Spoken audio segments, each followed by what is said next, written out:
Sunday వచ్చిందంటే మా ఇంట్లో కంపల్సరీ నాన్ వెజ్ ఉంటుంది. మా హస్బెండ్, మా పాప ఇద్దరు కలిసి బయటికెళ్ళిర్రు.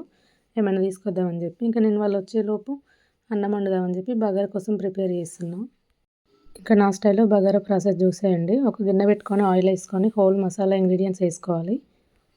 తర్వాత కట్ చేసి పెట్టుకున్న పచ్చిమిర్చి, క్యారెట్ వేసుకొని అవి కొంచెం వేగాక దాంట్లో కొంచెం అల్లం వేసి అటు ఇటు కలుపుకోవాలి. కొంచెం పచ్చి వాసన పోయేంత వరకు వేయించుకోవాలి.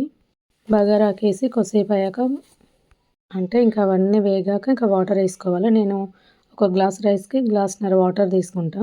కానీ ఇప్పుడు మాయి పాత బియ్యం అని చెప్పి గ్లాస్ రైస్‌కి గ్లాస్‌న్నర వాటర్ తీసుకుంటా. ఇవాళ నేను 2 గ్లాసుల రైస్‌కి 3 గ్లాసులన్నర వాటర్ తీసుకున్నా. నీళ్ళు మరిగాక బియ్యం వేసుకోవాలి. బియ్యం వేసుకున్నాక దాంట్లో కొంచెం ధనియాల పొడి, కొత్తిమీర వేసుకొని కలుపుకోవాలి. పెట్టుకొని మధ్య మధ్యలో కలుపుకోవాలి. ఇంకా రైస్ అదే ఉడికిపోతుంది. రైస్ ఉడికినాక స్టవ్ ఆఫ్ చేసుకొని కొత్తిమీర వేసి అన్నం దించుకుంటే అయిపోతుంది. ఇక్కడ అన్నం అయ్యేలోపు మా వాళ్ళు బయట నుండి వచ్చారు. మా హస్బెండ్ మటన్ తీసుకుందామని వెళ్తే అక్కడ చాలామంది ఉన్నారంటే ఇంకా చికెన్ తీసుకొని వచ్చిండు.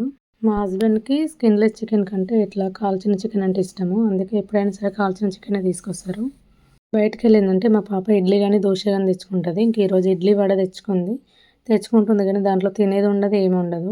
మార్నింగే పాలు ఇంకా టోస్ట్‌లు తిన్నది. ఇంకా అవేం తినలేదు అసలు తెచ్చుకుంది కానీ. నేను చికెన్ వండుదామని చెప్పి స్టార్ట్ చేసిన.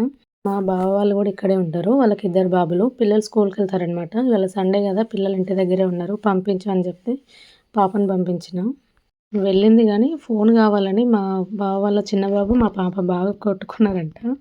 ఒక ఫోన్ చేసి ఏడుస్తున్నారు. ఒక ఫోన్ కావాలని చెప్తే సరేలే వస్తున్నా అని చెప్పి పోయినా. పోయేసరికి గొడవ సాల్వ్ అయింది కానీ మా బాబు ఏడుస్తూనే ఉండు. మా పాప ఇంక ఇంటికి వద్దామని చెప్పి బయటికెళ్ళింది. వాళ్ళు లేకపోతేనేమో ఉండదు. ఆడికి పోయిందంటే వాళ్ళు ఏది పట్టుకుంటే అదే కావాలని ఏడుస్తది అసలు. ప్రెజెంట్ అయితే మా పిల్లల బాండింగ్ చాలా బాగుంటది. వీడియో నచ్చితే ఒక లైక్ చేయండి.